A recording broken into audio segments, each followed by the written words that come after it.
we know Kwabena Agyapong, who is the General Secretary of the NPP, has not been happy about certain actions and inactions of certain individuals that he feels are geared towards tarnishing his image, but also not enabling him adequately execute the mandate for which he was elected for. And so, well, he went to the media yesterday, and that had been a point of discussion for the last 12 hours, or even, let's say, the last 24 hours. What do you say to that? Well, I must say that I feel very sorry for the NPP in their current state. The party is in a real sorry state, in the sense that... What state? What state is very sorry state. They only have certain challenges. It's massive ones. In fact, it's beyond challenges now. It's a disaster, in the sense that we've seen leaders of NPP in the past, and we must all accept President Akuffo provided one of the finest leadership in their recent history. He wasn't confrontational. He, to a large extent, somebody who wanted to work with everybody, including even the current leader, who was not one of his closest buddies those days, because they contested together and they had. Well, we won't know that. Because as far as I know, he appointed him to become a minister in his government. Yes, well, we know. So that conclusion can't no, be made. That's not the conclusion. For just the emergence of the current leader of the NPP, from the very first day, the party had never saw any peace internally. Obviously, we all knew how, for instance, even in Adaklu, people were forced to basically declare that nobody else should come and contest Nana. Basically, the ground was prepared for him to become the leader, hoping that he will carry everybody along. But what did we see? It was quite obvious that the faction between President Akuffo, who people consider as maybe the liberals in their party, and the much more confrontational leadership style of Nana, has led to even the party at the highest level. When I read Mr. Agyapong yesterday saying that he read on the internet the program of campaign of the flag bearer of the party, you don't need to even discuss it, because it tells you that the party is deeply divided. We all knew about how even letters emerged of the resignation of the General Secretary on the party headquarters letterhead, when he said he was at home the whole day. And even the attitude of the leader. You see, the vehicle NPP is not the problem. It's the leader that is creating all the problem. The posture of I mean, not repeating word. The posture does not appeal even to the people within their own fold, let alone appeal to the floating voter. In fact, what do you mean by that? He was voted by, what percentage did Nana win? 79? Or close to 94%. Close to 94% at the end of the day. Yes. And so you can't say that he doesn't appeal to majority of the people. No, since then, from the day he was elected to today, I can't see any day that NPP did anything as a united party. And indeed, I believe firmly they would lose the next election, not necessarily because of NPP, but because of one personality. They have gotten the wrong leader who is leading them nowhere. You're saying he's their weakest link? Nana is obviously the weak. Look, my brother here is a fine gentleman. We discuss, even in Parliament, we have similar views on some other things for the sake of Ghana. But when it comes to the leadership of NPP, it is just about Nana being the wrong choice at the wrong time that makes it difficult for them. NPP is not the wrong vehicle. The driver, which is the leader of NPP, has spoiled everything for them. He doesn't appeal to anybody in the party. Well, I again find it mind-boggling when they all went to Congress in an expanded electoral delegates or college form, and he had over 90% of those delegates voting for him. At the end of the day, you say majority, or he doesn't appeal to majority. Yeah, because currently, I'm sure many of them have regretted. Patrick, I mean, you are giving cause for people like Kwame and his ilk to be talking the way they are. For example, if your General Secretary comes to say some of the things he said, and you critically analyze some of them, or whether he communicated it well, if you get to analyze it where you say they make a lot of sense. He's not being given the chance to do what he does. But even if you have enemies, you have to make sure you really coexist with your enemies, don't you? Thank you very much. When you open yourself up, you get Kwame making such comments. And rightly so. Because if we hadn't gone on radio and on TV... Well, your General Secretary has a genuine concern. Roland, let me finish. If we hadn't gone on radio we hadn't issued statements, we hadn't put up a certain behavior, we wouldn't be sitting here discussing our party. We'll be sitting here criticizing the NDC government and its leadership style and why Ghanaians must vote for us. That is why the MPP was formed.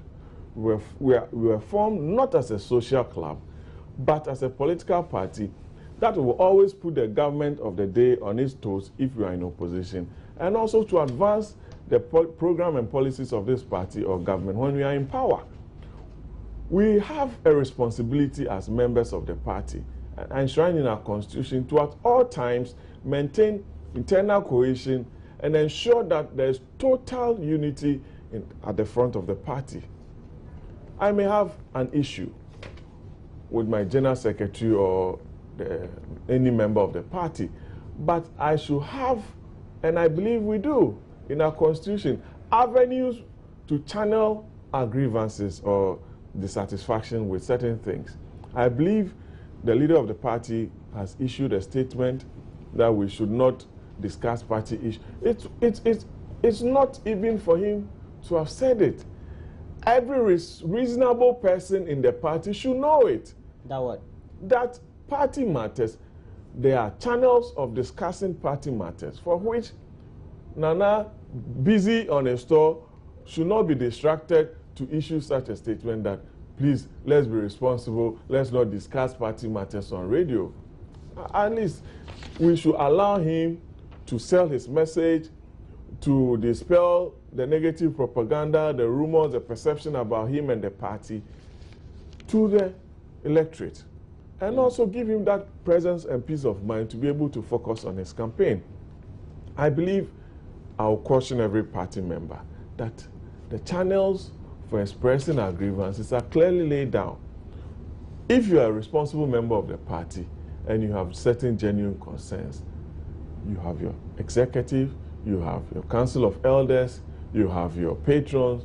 If you call me for an interview on radio on a party matter and I'm unwilling to discuss it, will you be able to publish it in your paper that I said A, B, C, D, or D, for which all news networks in the country will take it and call me? Or I get your point there. So, at the end of the day, is it not, for example, you read a quote about from Mr. Agyapong, who says it is not fair that he, Mr. Agyapong, seems to notice that there's a clear orchestrated effort to project him as someone who wants to pull down the flag bearer. Indeed, that's the idea we all get, that for him alongside the national chairman, people forget don't that. want the flag bearer to, one, pursue his agenda and ultimately win power for the MPP come you see, 2016. Roland, nobody has succeeded in this party in his life, public or private, in any attempt, overtly or covertly, to sabotage the party. Nobody has succeeded. This is a party that Ghanaians like.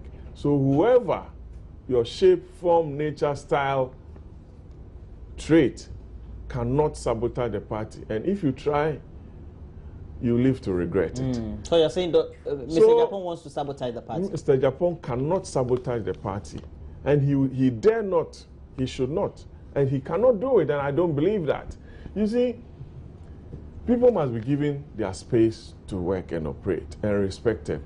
We should not be friends, or we cannot all be friends, but we are in the party because we believe in the ideals of the party. And I believe Mr. Agyapong has, if he has issues, he must exercise a lot of restraint, talk to the elders of the party about some of his frustrations, not going on air, and I believe to every party member that we should always ensure internal cohesion. I'm sure he's frustrated about certain issues that you are reading from us here. But clearly, he seems like a frustrated man, somebody who thinks that the things he is encountering have become so much noticeable, but have not been resolved by the top hierarchy of the leadership, well, whether elders, etc. So he feels that the media is the best way to come and make everybody know that these are the difficulties I'm going through, and not what everybody assumes I seem to be perpetuating in the party. Well, I believe that's the reason why he went on it. The way my brother spoke, maybe everybody who has got NPP at heart, listening to him, will say that, well, that is the solution.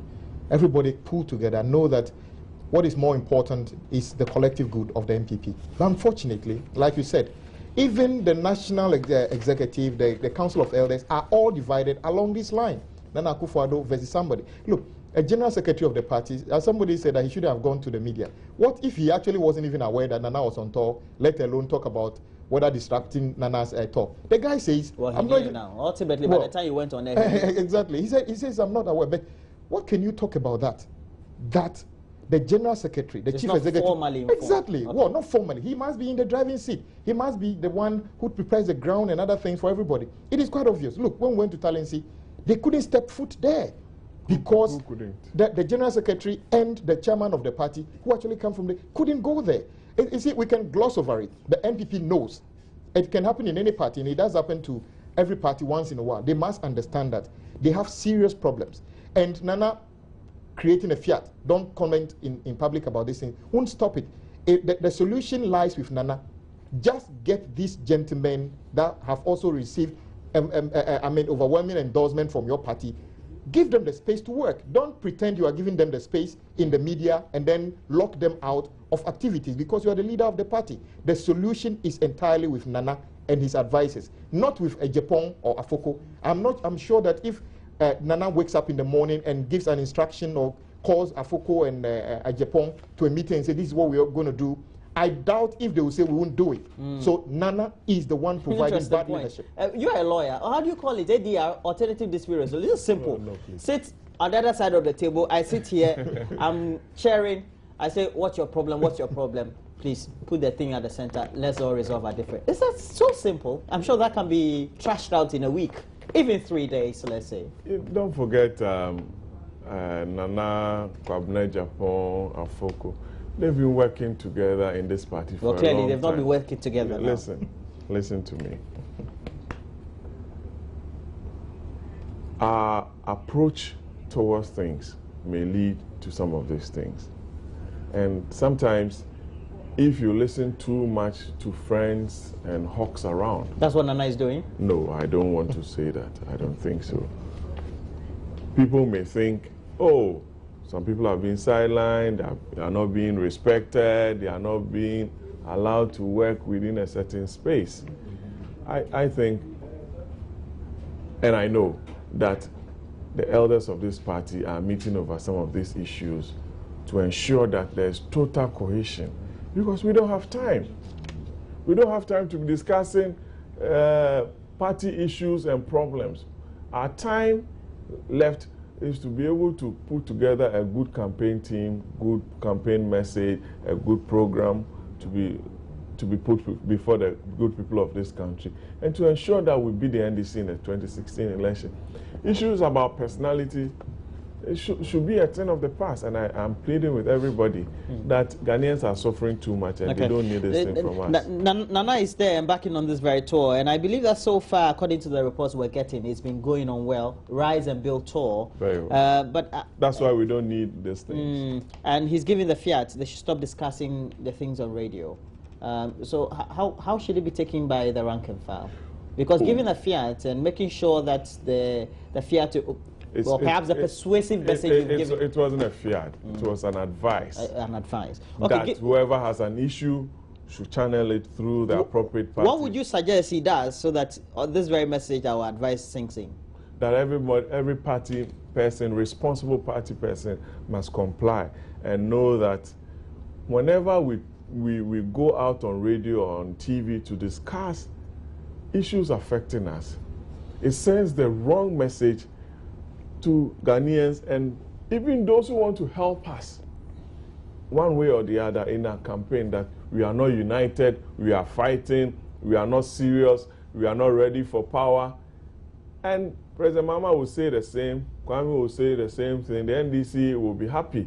But they emerge from a much more serious problem, and they are saying they are united, but we know they have problems, but they are sitting on it. Until it explodes, you cannot discuss it on TV. But we know they have problems.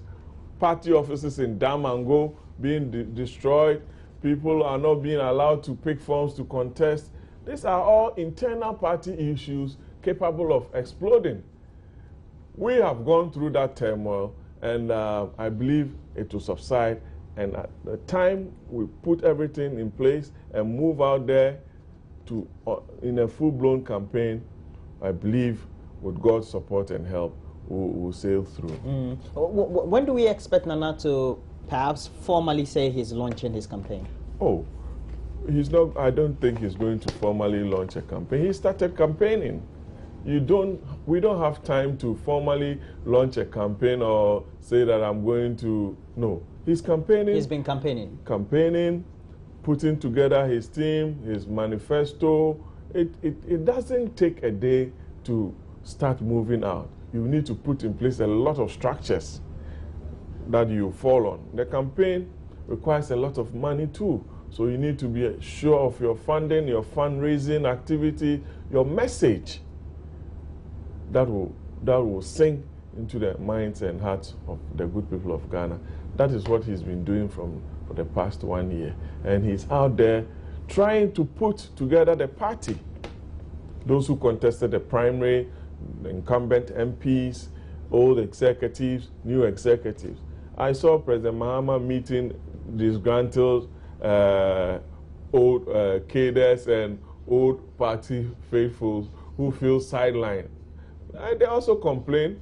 We know they complain, but it wasn't in the media, so we are not discussing it. That's why he hosted them to a lunch. They are all disgruntled. They think the president is not reaching out to them and they feel sidelined. But that one, Kwabena will not talk about it. We know there are issues with MPs who feel they are not being taken care of by the president or the presidency, and that even the presidency is supporting some candidates against some MPs. We know all these things. It will come up. It will come up. It has led to the demolition or destruction of their office in Damango, right? It has led to that. So, as we say in Akan,